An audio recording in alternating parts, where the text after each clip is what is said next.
जय श्री राधा माधव। भक्त भक्ति भगवंत गुरु चतुर नाम बपु एक, इनके पद वंदन किए नासै बिघन अनेक। श्रवण कीजिए श्री सुदर्शन सिंह चक्र जी द्वारा रचित पुस्तक ब्रज का एक दिन। ब्रज का एक दिन मैया जागी। ब्रज में सबसे पहले सेवक सेविकाओं से भी पहले, ब्रह्म मुहूर्त से भी पहले मैया जागती है। मैया जागती है यह भी कहना कठिन है। कहना चाहिए कि यह शैया त्याग कर उठ जाती है। यह कभी सोती भी है यह तो सेविकाओं को भी पता नहीं है।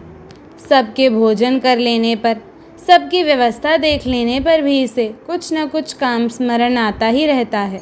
अतः कोई नहीं जानता, माँ रोहिणी तक नहीं जानती कि यह कब शैया पर लेटती हैं। कोई भी उठे उसे मैया उठकर कुछ करती ही मिलती हैं। मैया भी विचित्र हैं। यह लेटती हैं तब भूल जाती हैं कि इसका नीलमणि अब बड़ा हो गया है। वह अब अपने बाबा के समीप गोष्ठ में पृथक शैया पर सोता है। यह तो नींद में भी ऐसी टटोलती संभालती रहती हैं जैसे इसका नन्हा मुन्ना लाल इसकी गोद में ही सो रहा हो। कन्हई भी तो ऐसा ही है। सखा चिढ़ाते हैं, गोपियाँ चिढ़ाती हैं, किंतु यह अब भी चाहे जब दौड़ा आता है और मैया की गोद में बैठकर इसके अंचल में मुख छिपाकर इसका स्तनपान करने लगता है। अभी भी कहाँ इसने मैया का दूध पीना छोड़ा है। मैया रात में कब हड़बड़ा कर उठ बैठी कहाँ जानती हैं। सदा हड़बड़ी में ही उठती हैं। कभी चौंक कर जागती हैं तब टटोलने पर भी अपनी गोद में अपने नीलमणि को नहीं पाती। जागकर हंसती हैं जब स्मरण आता है कि अब नीलमणि बाबा के समीप सोने लगा है। अब यह इतना बड़ा हो गया, मैया को जैसे विश्वास ही नहीं होता। लेकिन जब दाऊद बाबा के समीप सोने लगा, श्याम मान नहीं सकता था। भाई के बिना तो इसे चैन मिलता नहीं है। मैया को अवकाश नहीं है। अवकाश तो दिन में भी नहीं रहता जब कन्हई वन में होता है। उस समय भी मैया अपने पुत्र के लिए कुछ बनाकर छाक में भेजने की तैयारी में व्यस्त रहती हैं या मोहन के वस्त्र आदि सजाने धरने में लगी रहती हैं। सायंकाल लौटकर कन्हई सखाओं के साथ क्या खाएगा, क्या मांगेगा, किन खिलौनों को चाहेगा, यह सब भी तो मैया को ही देखना रहता है। प्रातः और सायं का समय तो बहुत ही अस्त व्यस्त रखता है मैया को। अभी इसका नीलमणि उठेगा, कुछ ठिकाना नहीं कि उठकर बाबा के साथ यमुना स्नान करने जाएगा अथवा दौड़ता भवन में आकर मैया के कंठ में भुजाएं डालकर लिपटकर कहेगा, मैया री मुझे बहुत भूख लगी है, झटपट माखन खिला दे तो बाबा के पास दौड़ जाऊं, वे मेरी प्रतीक्षा करते बैठे हैं। नीलमणि को दूसरे के द्वारा दधी मंथन करके निकाला माखन मीठा नहीं लगता। अतः उसके उठने से पहले मैया को दधी मथ कर माखन निकाल लेना चाहिए। मैया उठकर झटपट हाथ मुख धोती है, दीपक जलाती है। बिना स्नान किए कोई ग्वालिनी गोरस का स्पर्श कैसे करेगी।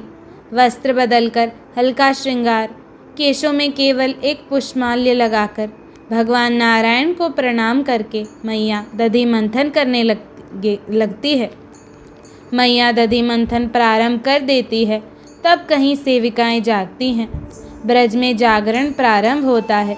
माँ रोहिणी प्रायः उल्हाना देती हैं, व्रजेश्वरी तुम इतनी शीघ्र क्यों उठ जाती हो, तुम्हें कभी निद्रा आती भी है या नहीं।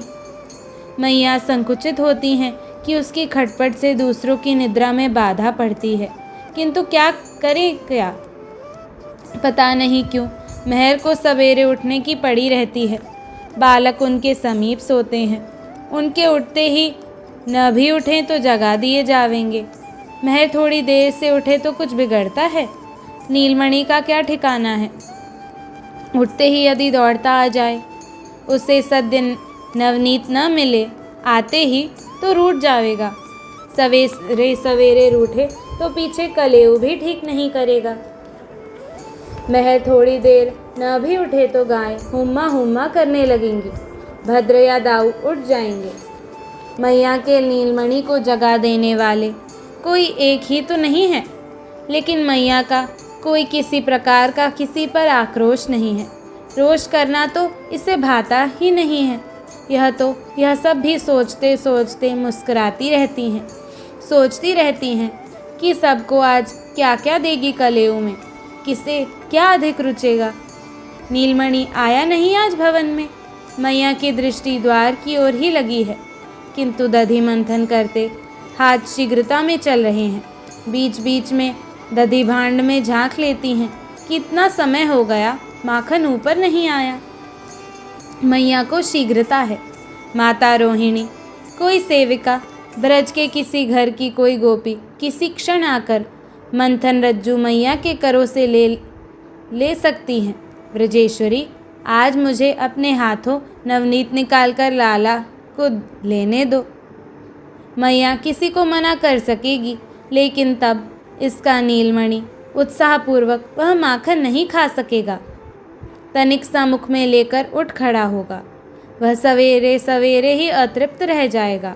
अतः किसी के भी आने मंथन रज्जू पकड़ने से पूर्व मैया को माखन निकाल लेना है। मैया जाग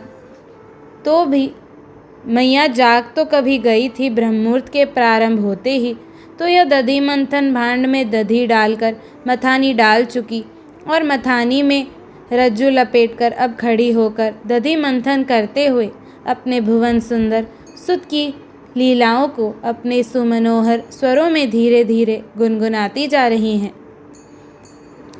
बाबा जागे। अल्प निद्रा है बाबा। तनिक खटका हुआ और इनको उठकर खड़े होते देर नहीं लगती। ब्रह्ममुहूर्त के प्रारंभिक क्षणों में ही उठ जाने का तो इनका स्वभाव है। अनेक बार उससे भी पूर्व उठ जाते हैं, लेकिन जब से राम श्याम इनके समीप सोने लगे हैं, उठकर भी उठ नहीं पाते। थोड़ी देर पड़े रहते हैं। बालक छोटे हैं, सुकुमार हैं, इन्हें बहुत शीघ्र जगाया नहीं जा सकता। बाबा नहीं चाहते कि श्याम सुंदर इतनी शीघ्र उठे और स्नान करे, किंतु बाबा के चाहने से तो यह नहीं हो सकता। बाबा तो चाहते थे कि श्याम अभी भवन के भीतर मैया के समीप ही शयन करे, किंतु यह मानता है। जब दाऊ द्वार पर सोने आया, इसका छोटा भाई कैसे भवन में सो सकता था। कठिनाई से कुछ दिन बाबा ने दोनों को अपनी शैया पर सुलाया। फिर तो दोनों पृथक पृथक शयन का हट करने लगे। भद्र पृथक शैया पर सोता है तो दाऊ बाबा की शैया पर क्यों सोए। और तब कृष्णचंद्र मानने वाला था। अब सायंकाल आते ही कन्हाई बाबा से हट करता है कि इसे सबसे पहले जगा दे।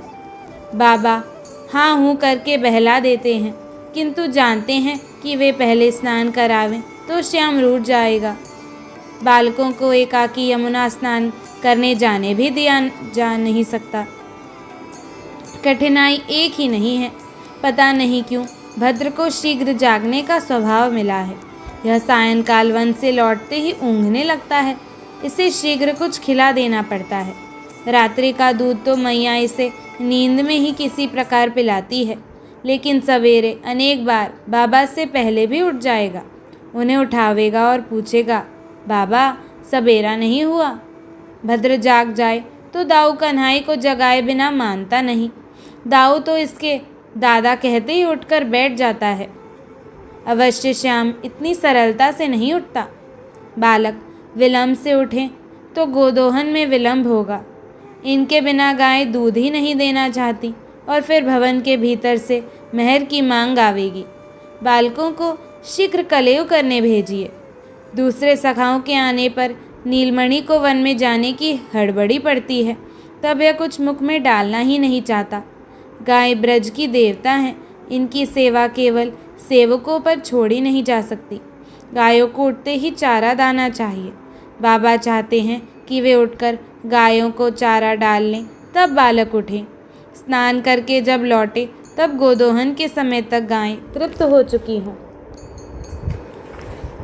बालक अभी सो रहे हैं, किंतु थोड़ी भी खटपट होते ही ये जाग सकते हैं। बाबा चुपचाप उठकर गोष्ठ में पहुंचने के अभ्यस्त हैं। गायों के समीप प्रदीप रात्रि भर जलता है। उठते ही पहले इन दीपकों को संभालना पड़ता है। बाबा गोष्ठ में आकर भी चाहते हैं कि उनकी उपस्थिति गायों तक से छिपी रहे, किंतु यह भी कहीं संभव है। बाबा के आते ही कामदा, कृष्णा, कपिला आदि गायें उठ खड़ी होंगी। धर्म जैसे वृषभ खड़े हो जाएंगे। केवल बछड़े बछड़ियाँ गोष्ठ के एक भाग में अभी बैठे रहेंगे। उनको अभी जगाना अनावश्यक है। बाबा उस भाग में नहीं जाएंगे। गायों की, वृषभों की पदवंदना करके बाबा उन्हें चारा डालने लगेंगे और इतने में सेवक आ जाएंगे। इस समय गायों वृषभों को चारा यहाँ तो डाला नहीं जा सकता। बाबा गोष्ठ के रिक्त स्वच्छ भाग में उनके लिए चारा डालते हैं। सेवक थोड़ी प्रतीक्षा करेंगे। पशु उठते ही गोबर गोमूत्र त्याग करते हैं। इससे वे निवृत्त हो लें, तब तो उन्हें चारे के समीप ले जाने का काम सेवक करेंगे। बाबा का प्रातः स्मरण तो उठते ही प्रारंभ हो जाता है। गायों वृषभों की वंदना करके उनके चारे की व्यवस्था देखकर बालकों के पास लौटना है। बाबा भद्र अवश्य लौटते ही पदवंदना करेगा। यह भी कभी कभी ही हो पाता है। प्रायः यह बाबा के साथ उठता है और उनकी पदवंदना करके उनके साथ ही गोष्ठ में जाता है। लाल, अभी श्याम को सोने दे। बाबा धीरे से भद्र को पुचकारते हैं। भद्र बालकों से कुछ भिन्न है। इसे धीरे धीरे कोई काम करना रुचता नहीं है। जो कुछ करना हो झटपट करो। न स्वयं धीरे करेगा, न दूसरों को धीरे करने देगा। प्रातः उठेगा भी तो पैरों से चादर फेंककर ऐसे उठेगा जैसे वर्षा आने पर लोग हड़बड़ाकर उठते हैं। इसे बाबा न संभाल लें तो यह दाऊ और श्याम की भी चद्दर झटके से ही फेंकेगा। बाबा चाहते हैं कि बालकों के उठने से पूर्व वे बहुत कुछ कर लें। सबके वस्त्र सायंकाल ही मैया संभाल कर बाबा के समीप धरवा देती हैं। दंत धावन रखी हैं। सेवकों ने कृमिहीन शुष्क तृण सायंकाल ही धर दिए हैं संभाल कर। कन्नू को जगाऊं? गोष्ठ से बाबा के लौटते ही भद्र पूछेगा। यदि बाबा के साथ गोष्ठ से लौटा है, यदि बाबा पहले उठकर चले गए हैं तो यह भी उठकर चल देगा और गोष्ठ में ही उनकी पदवंदना करेगा। कदाचित ही होता है कि बाबा के गोष्ठ से लौटने पर भद्र शैया त्याग करें। तुम अपने तृण संभाल लो। बाबा नहीं चाहते कि श्याम को झटके से जगाया जाए। ये भद्र को कुछ न कुछ काम बता देते हैं। अपने लाल को ये स्वयं जगावेंगे। जय श्री राधे।